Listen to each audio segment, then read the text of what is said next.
Juan Pablo Montiel. Él es profesor de Derecho Penal de la Universidad de San Andrés. Montiel, gracias por atendernos. María Julia Oliván te saluda. ¿Cómo te va? Hola María Julia, muchas gracias. No, por favor. Bueno, Juan Pablo, más allá de que ni los diputados han recibido, ¿no?, aún la reforma, sí circulan algunos detalles, ¿sí?, que contendría. Me gustaría que nos cuentes si comprendes el sentido de esta reforma y qué implicancia podría traer en lo que más le importa a la gente, que es tener más seguridad. Bueno, creo que primero lo que anda circulando son mucho más que detalles o rumores, digamos, sino es un texto que está con muchos fundamentos, en algunas cosas bien fundamentado, en otras un poco más discutible, pero un texto muy trabajado, digamos. Y respecto a, de alguna manera, la oportunidad que puede tener esta reforma, creo que podría haber salido antes, en todo caso, pero creo que es oportuna en cuanto a que de alguna manera viene a sistematizar una serie de leyes que andan dando vuelta, viene a armonizar marcos penales, viene también a formalizar, digamos, cristalizar legalmente una serie de criterios que ya la jurisprudencia venía manejando, y esto de alguna manera contribuye a la seguridad jurídica.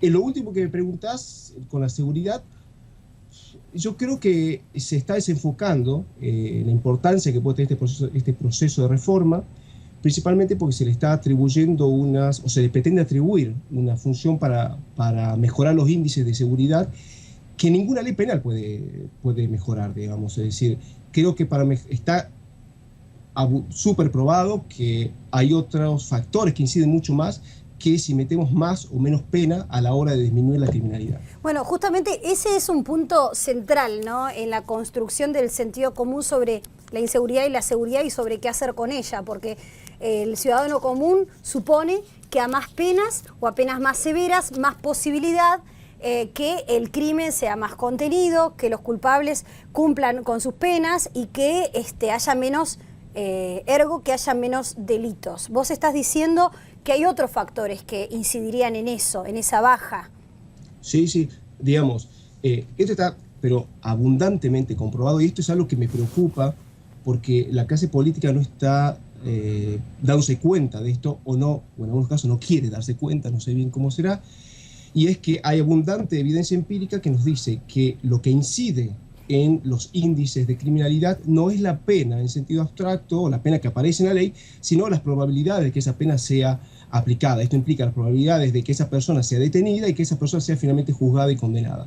Es decir, un código penal poco puede ayudar para eso. O sea, sirve mucho más una reforma profunda de la policía, una reforma profunda en otros aspectos de los procedimientos. O sea que tener un excelente código penal, pero tener, como sucede muchas veces actualmente, tribunales sin internet o con computadoras antiguas y con poco personal y con muchísimas causas, digamos, sería también absurdo, porque la cuestión del funcionamiento de la justicia y del funcionamiento de la policía para lograr las investigaciones ordenadas por los jueces pesan más y son más valoradas a la hora de hablar de la inseguridad o de cómo se pelea contra ella.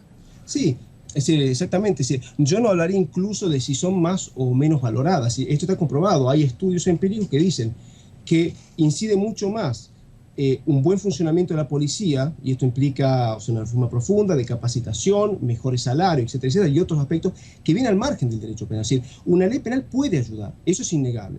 Es decir, la ley, el anteproyecto que está presentando es un buen punto de partida para trabajar. Tiene, en mi opinión, algunas falencias técnicas que sería bueno discutirlo, pero las falencias no pasan por una cuestión, en mi opinión, de si es más o menos garantista. Creo que en ese sentido el anteproyecto es bastante, desde mi percepción, bastante ecuánime, me parece. O sea, adopta un punto de vista un tanto intermedio, si se quiere, más allá de ciertas cosas que creo que sería bueno retocar. Pero ¿cuáles son esas falencias que vos observarías?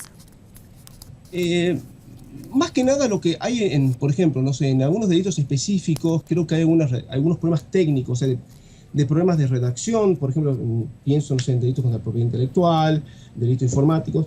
Delito informático no tanto, más delito contra la propiedad intelectual, pero más que nada las cosas que yo más problemático encuentro, no sé si más problemático, pero más cuestionables, sería mejor pulir. Son cuestión es importante pulir esto, que tiene que ver con el libro primero y tiene que ver con la parte general. Ahí creo que no se han acogido un montón de criterios, digamos, ahí se ve que no hubo tanta discusión técnica en cuanto al proyecto, digamos.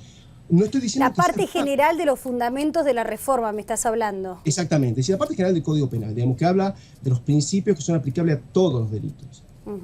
O sea, ¿en qué se fundamenta en este grupo de expertos y en qué se va a fundamentar finalmente en nuestro país para luego resolver de la manera en la que se está proponiendo en esa reforma? Eso sería. No necesariamente, no, o sea, no apunto a los, porque quizás si tomáramos ese punto de vista estaremos siquiera apuntando a si es más o menos garantista el código. No apunto a eso, sino más que nada a aquellas reglas que los jueces tienen que seguir a la hora de aplicar, digamos, de juzgar o aplicar un delito específico. Por ejemplo, es decir, reglas respecto a cómo va el juez a valorar si le impone una pena más grave o menos grave, o los fundamentos, si, por ejemplo, las causas de justificación, o sea, aquellas circunstancias dentro de las cuales una persona, o sea, por las cuales una persona puede dejar de responder penalmente, o agravantes genéricas, es decir, todas reglas que rigen para todos los delitos. No es que habla de los fundamentos en sí de la reforma. Y en ese sentido, al no ser tan precisos con respecto a esos criterios que vos contás, queda todavía librado mucho al juicio al juicio del juez, sí, al criterio, digo, de cada juez, cómo aplicar la ley, que eso también es una de las cuestiones que se están padeciendo en la justicia actual. Sí, sí, en cuanto a que, a ver, hay una cosa que es importante aclarar, y por eso vuelvo a lo que decía al comienzo, o sea, por más que tengamos una ley impecable, hay cosas, o sea, no le podemos pedir todo a la ley. Claro. Eso, hay una cosa que es importante aclarar, no podemos pedir todo a una reforma legal. Y tampoco podemos impedir que los jueces tengan cierta discrecionalidad, por más que tengamos una ley súper determinada, súper taxativa, los jueces siempre tienen un mínimo de discrecionalidad, y eso pasa en muchos ámbitos de la vida cotidiana. Obvio. El tema está, es más, creo que en ese sentido, yo a lo que apuntaba es que hay ciertas instituciones que si se quiere son muy técnicas, hay ciertas instituciones que no parecen reconocidas, que es importante reconocerlas, pero creo que en ese sentido el código importa también una mejoría, porque también, como comentaba al comienzo, explicita una serie de pautas o de reglas que ya venía aplicando la jurisprudencia, pero no había ninguna ley que, o sea, la jurisprudencia muchas veces no aplicaba una ley, sino que criterios que iba desarrollando la propia jurisprudencia. Ahora esos criterios están en una ley, entonces los jueces deben seguir esos criterios que ya están en la ley. De modo que creo que desde ese punto de vista contribuye a que haya un poco mayor seguridad jurídica en ese ámbito. ¿Crees que el debate o la polémica que hay en torno a la reforma es más bien político? Sí, totalmente. Creo que, y lo preocupante de todo esto, a ver, esto es claro, a una nota al margen, esto es un problema que no es argentino, sino que en cualquier proceso de reforma que se da a nivel global, esto estuvo presente, esta manipulación de la discusión penal. Creo que es muy político y se le agrega también que no se está informando a la ciudadanía realmente de cuáles son los factores que inciden en la criminalidad, y lo único que se está haciendo es mantener a la ciudadanía en aquellas intuiciones de sentido común ya instaladas en la sociedad. Que mientras más pena haya, más se va a disuadir. Y esto no es cierto, y eso no es cierto, y eso yo creo que es obligación de los referentes políticos o de ONG o diferentes actores sociales que también informen a la ciudadanía. Ahora, Juan Pablo, vos dijiste, hay evidencia de sobra para decir esto que acabás de decir vos, esta máxima, ¿no? Que no se basa en cuál sea el tipo de ley penal o de código penal que tenga, por ejemplo, cualquier sociedad para lograr un mayor o menor índice de seguridad o inseguridad, como lo quieras llamar. Sí. Digo, ¿esos estudios de dónde son? ¿A qué te referís? ¿Cuál es el más importante de ellos realizados o en qué país o de qué manera? En general, digamos, acá en Argentina hay muy poco hecho, o sea, muy poco porque me da la impresión que me da que la criminología ha ido por otros lados, pero en Estados Unidos especialmente hay estudios, o sea, sin ir más lejos, o sea, hay estudios ya en el año, si no me equivoco, en la década de los 70 por Gary Becker que evidenciaba ya esto, y a partir de este estudio de Gary Becker esto ha ido claramente evolucionando en esa dirección de mostrar, o sea, evoluciona en el sentido de ofrecer cada vez más evidencia empírica acerca de que incide mucho más en la disuasión de conductas delictivas el grado o la probabilidad de una imposición efectiva de la sanción que la sanción que se amenacen en abstracto. Y esto, digamos, si bien en Argentina sería quizás importante hacer estudios más importantes, yo hasta donde llego no conozco que haya habido estudios en Argentina, pero sin embargo en muchos países, y esto es una constante que si bien uno toma como referencia por ahí estudios que se han realizado en Estados Unidos, en Inglaterra, en Europa, en todo el continente europeo también se han realizado, y en algunos, digamos, de modo o sea que el mayor trabajo por realizar en torno a este problema que es mundial tiene que ver con la prevención. Sí, prevención a partir de otros organismos, que no exclusivamente, o sea, porque la ley también tiene algo de factor preventivo, pero no es lo más importante. Entonces, digamos, o sea, a nivel global, y esto no solo a nivel Argentina, a nivel global, se debe ser consciente de lo siguiente, que la ley penal es importante, pero mucho más importante es para disuadir, es trabajar estos otros factores, que como decía hace un rato, tiene que ver con la estructura de la policía, con el funcionamiento de la justicia, con todos aquellos funcionamientos, con todos aquellos aspectos que inciden en la maquinaria de la justicia, digamos, en el engranaje, ¿no? Porque para que funcione algo, digamos, todas esas piezas tienen que estar funcionando y tienen que poder ser coordinadas. Me parece que un poco...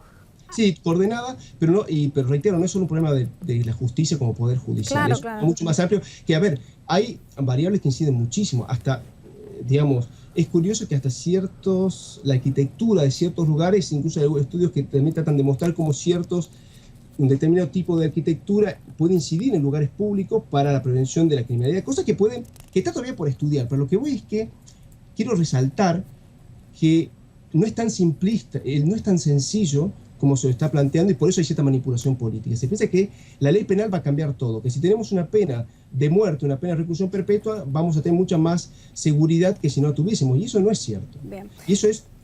Y no es cierto no por una opinión de unos juristas, sino que hay evidencia empírica. Sí, o no es cierto no por una opinión de un partido político, sino por lo que vos acabas de decir. Juan Pablo, muchísimas gracias por esta comunicación con Infobae. Muy amable. Hasta luego. Nosotros ya volvemos con más Infobae. Acuérdense, hashtag Infobae TV, @Infobae o @MJ Oliván. Ya volvemos.